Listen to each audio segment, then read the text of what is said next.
Welcome to this Frequency Matters podcast. I'm Pat Hindle, and I'm here with my co-host Eric Higham and special guest Ryan Pratt, founder and CEO of Guerrilla RF. Welcome, Ryan. Thank you. Good to be here. So there's been a lot of news about Guerrilla RF, and you have a very interesting background and history and recently received a big award for point-to-point products. So I thought it'd be great to cover some of that history of the company and see how you got to where you are today. So I think you founded the company in 2013. How did you decide to launch the company? What was the genesis of it?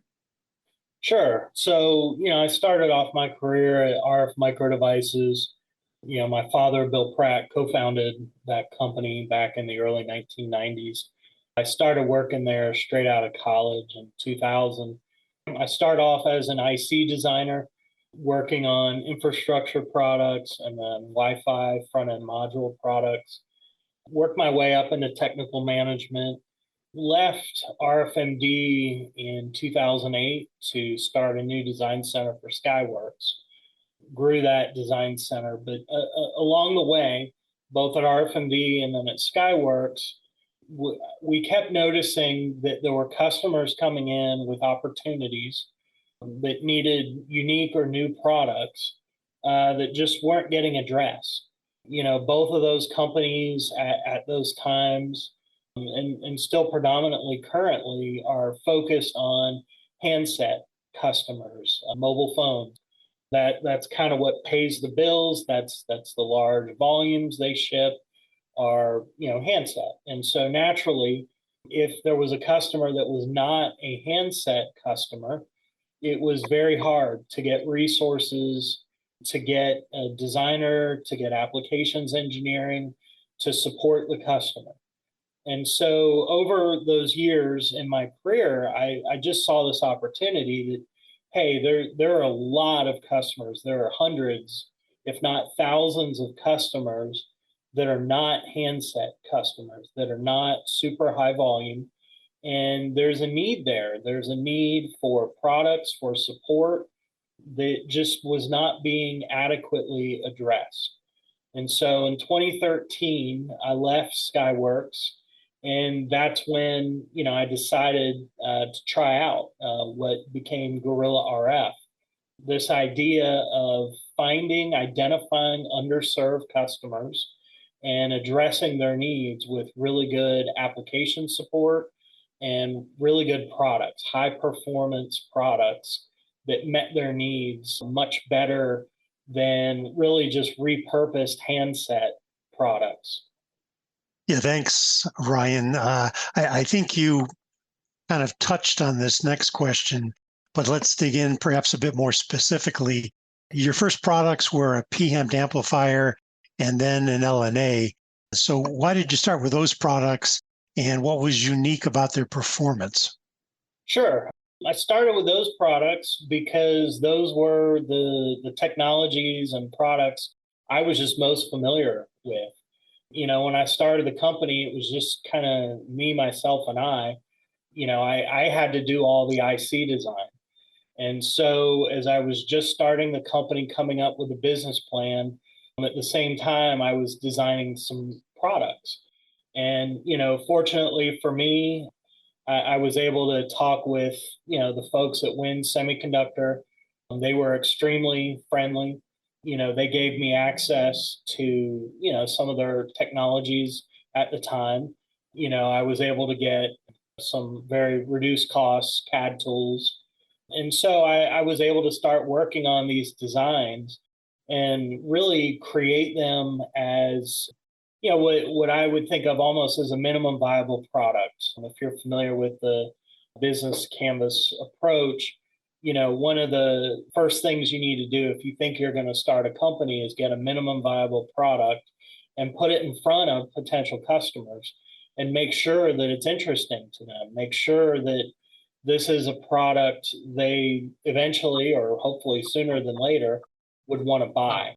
And so with my background, with the resources I had access to on a shoestring budget and the potential customers I had access to, it kind of all came together to do these P-Hemp LNAs.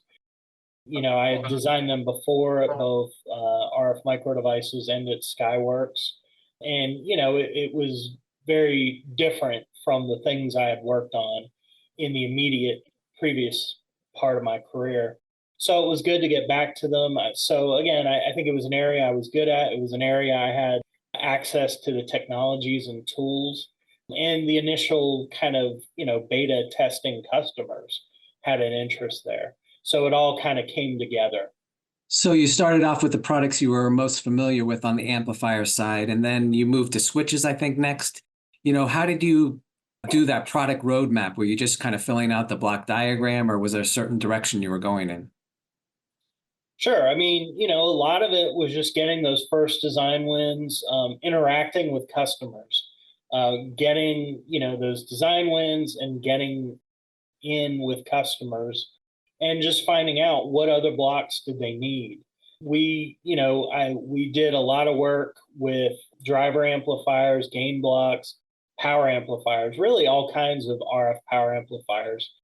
We had a couple switches in there, not a full suite, but the key was getting the feedback from customers of what they were looking for. And again, the other part of it that I think, we were very pragmatic about was, okay, I'm going to pay, however many tens of thousands of dollars to tape out a mask set. And so on this technology, yes, I can do PHEMT LNAs, but what other blocks can I do in the same technology so I can get the maximum bang for the buck?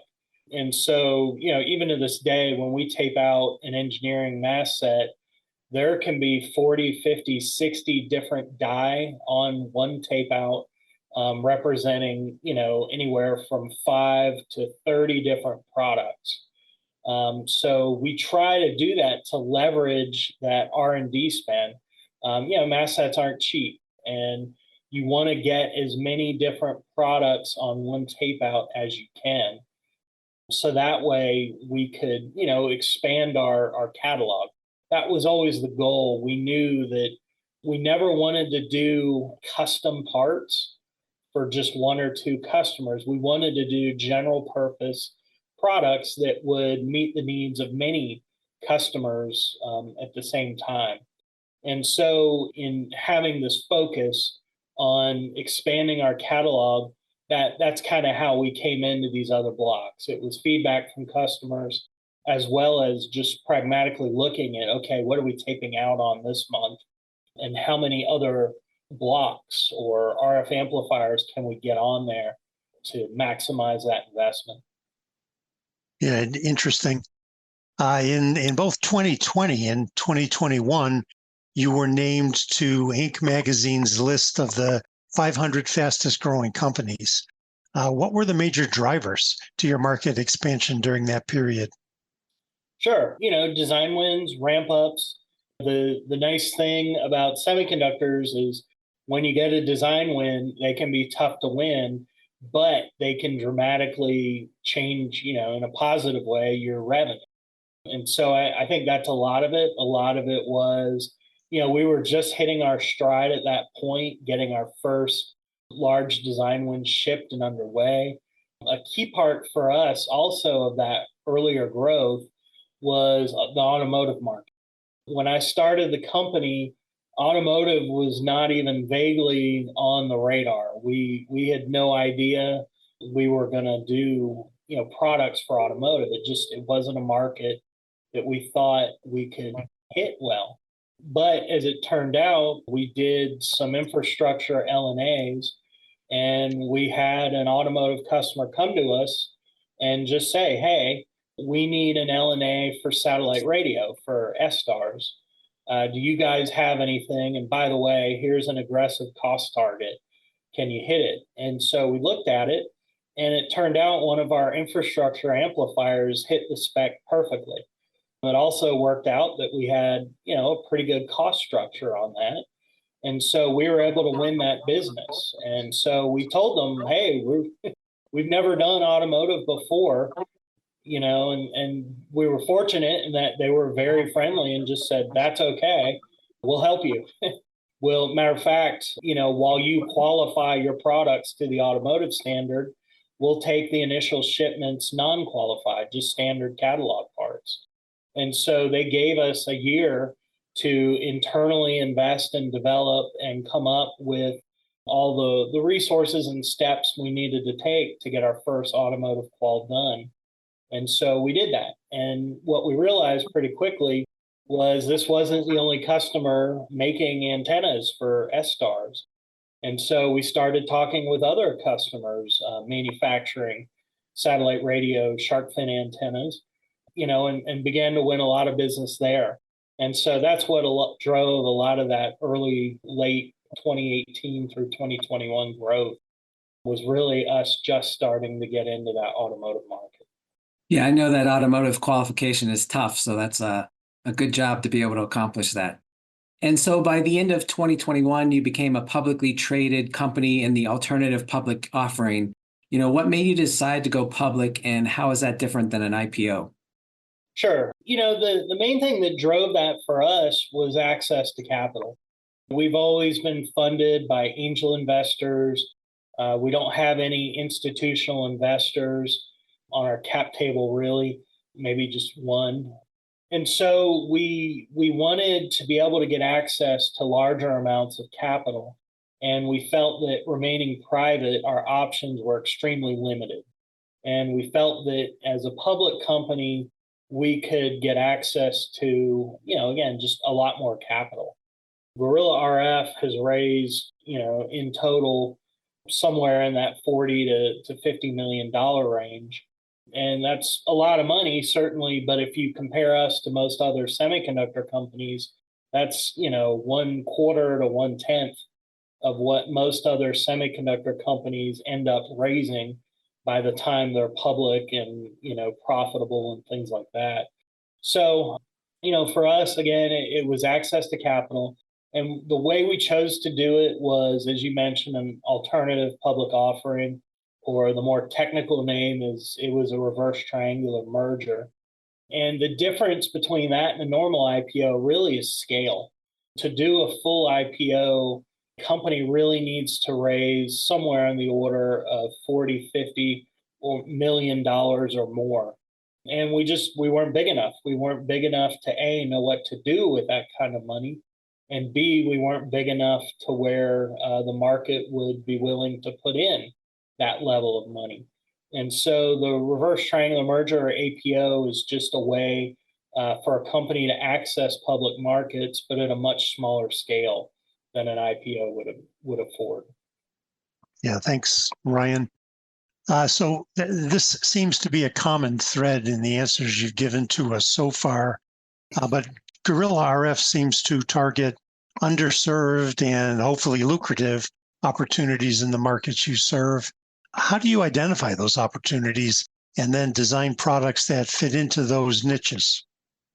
Sure. No, that's a good question. I think, for us, obviously serendipity is part of it. But I think the other big part of it is our very broad general purpose catalog. By having products that can be used by multiple different markets, we have the solutions out there. And in a lot of cases, it's these markets and customers find us. It's our webpage. We've made a lot of investments in the webpage, our search engine, things like that. Obviously, marketing, our sales and marketing team is very active, always looking for new customers, new markets.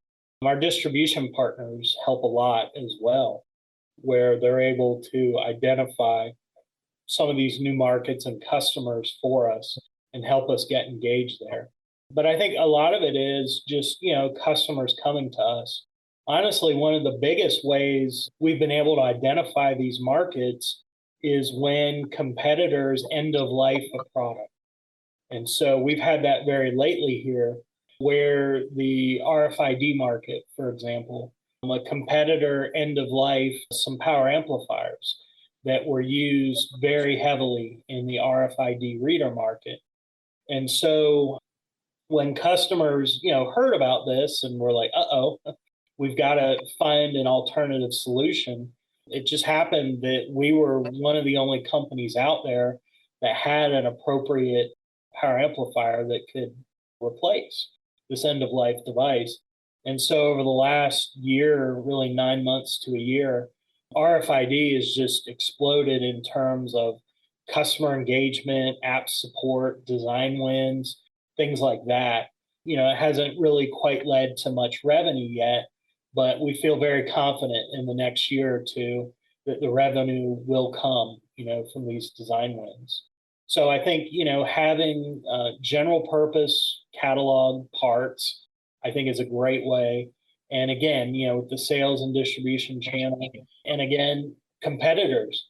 Our competitors have been our biggest help in many cases because, again, they'll end of life these products because they are. I'm sure for our competitors, these are low volume products, they're niche products. They're certainly not going to keep their fab full. And so when they very rationally end of life these products, it really creates these discovery opportunities for Guerrilla RF. And so you have filed a lot of patents and received a lot of them. What types of technologies are primarily covered in these type of patents? Sure. For us, it's, switching and RF amplifier type applications. Already switching gears just a little bit. I saw a quote from you, which I love, by the way, where you said, when I started Guerrilla RF, I wanted to build a company that I would have loved to work for earlier in my career. From day one, I wanted work-life balance to be a core feature of working at Guerrilla RF. And this is why we have an unlimited PTO plan and why I'm proud that our parking lot is mostly empty by 5:15 every afternoon. As I said, that's a great quote. But how did you build that kind of welcoming culture over the years? Sure. It's challenging because I think there's a perception that, you need to kind of crack the whip, right? You need to demand the most out of your employees. And I think the truth is, especially with engineers, I think there's no one that drives an engineer harder or can drive them harder than themselves. I think, almost all the engineers I know, they want to be successful. They want to develop successful products. They want to see their product incorporated into a finished product. My chips are in the shark fin antennas of almost every car you see. That's cool. I like that. And a lot of engineers are motivated by that. And so what I felt was some of these kind of old school approaches of doing bed checks at the office. Hey, it's 5:01. Is everyone still here? It's 9 a.m. Has everyone showed up yet? To me, those send the message that I don't trust my employees. I'm going to set a fixed number of PTO because I don't trust my employees to get all their work done in an appropriate amount of time. And so, and I get in a big company, you kind of have to set a lot of these policies to lowest common denominator, right? But, Guerrilla RF isn't a big company. We're growing, and I think we will be a big company one day, but I never want it to feel that way. I want this to feel like a relaxed place where engineers have a lot of creative freedom and can self-motivate. And, I think for us, we found that very much to be the case. We have an unlimited PTO policy, but the problem we had was not many people were taking advantage of it. And so we actually then, on top of that, started doing company shutdowns. So for 20 days a year, the company is closed. Don't come in, don't send emails. We get a week off for spring break. We get a week and a half off for Christmas and New Year's. We get a week off in the summer over July 4th. So we felt it was important to have this balance of work life because engineers also sometimes have a tendency to be workaholics, and that can burn people out. And I've just seen so many people in my career who their bosses drove them, they drove themselves just into unhealthy places. And I just think there's no need for it. The other luxury we have, because we're a general purpose product developer, we're not doing custom products. So most of our products don't have really tight fixed customer deadlines. And so that allows us to not be as schedule focused. Certainly some engineers are perfectionists and they'll work on something forever. And so, there needs to be a balance there of, okay, it's good done, it's good enough. Let's tape it out, let's see how it works. But again, we've found that with our business model and our size and our agility, we're able to meet customer needs very quickly. That just allows us to offer much better work-life balance. And, I think it is. This place, to me, is a lot of fun to be at, a lot of fun to work at. And I hope that we can keep it that way for everybody here. Sounds great. I'm going to check out your job openings. So moving to some recent news, although 2023 was kind of a down year, you received a large point-to-point product order at the beginning of this year, and you posted a record revenue in Q4 of last year. So how do you see things shaping up, and what are your primary drivers for growth this year? Yeah, it's funny. 2023, it felt like a down year. Certainly, we had a lot of issues in 2023 we had to work through. But we ended up, our revenues were up 30% for the full year. As you mentioned, our Q4 was a record. And so we kind of came out of 23 with real good momentum. Also, as you mentioned, in 2024, we've announced some additional very strong revenue growth that we expect to encounter this year. We've got some big design wins kicking in. We got one or two surprise new design wins like that point to multi-point you mentioned earlier. And so I think for us, it's just more of the same. We tried to raise more money by doing an uplist mid of 23. The markets just weren't there. The markets were not very friendly towards companies raising money, especially unprofitable companies, due to higher interest rates and macroeconomic concerns. So we had to pause that effort and take a real hard look. And we realized that the only other road for us was to get to profitability as soon as possible. And so we had to make some hard cuts to get there. But the other part of it is growing revenue. So you got to cut expenses and grow revenue. And that's what we concentrated really hard on the second half of the year doing. And we've been pretty successful. So we think we're going to get to profitability, or at least break even on an operating basis very soon here in the next few months, in the next quarter or two. We're on track for that. And that right now, that's the main focus for us, is again, continuing to focus on these growth opportunities and getting the company to break even and then profitability. Yeah, thanks for that. That's always an exciting step and a necessary step for any company as you grow. And so can I ask you to expand on that a little bit and perhaps to pull out your crystal ball? What are the future plans for the company, and what's your outlook on the industry in the next few years?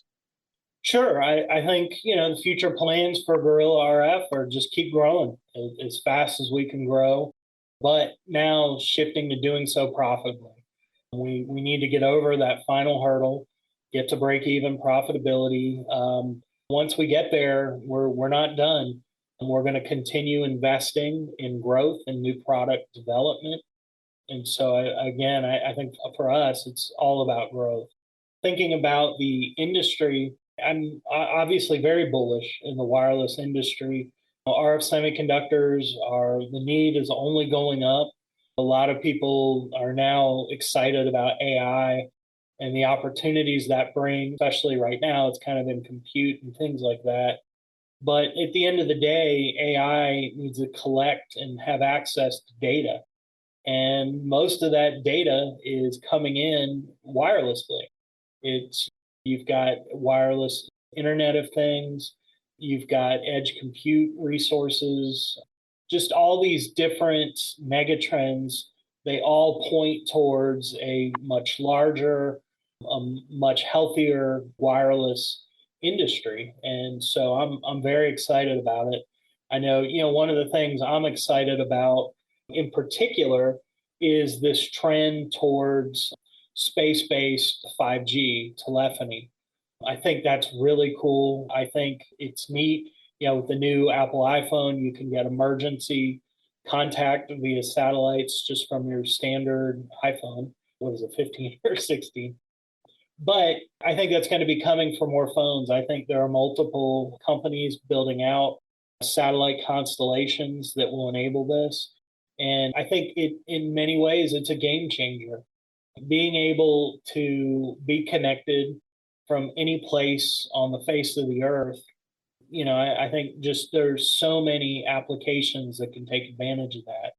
Container tracking, obviously, user communications, safety systems.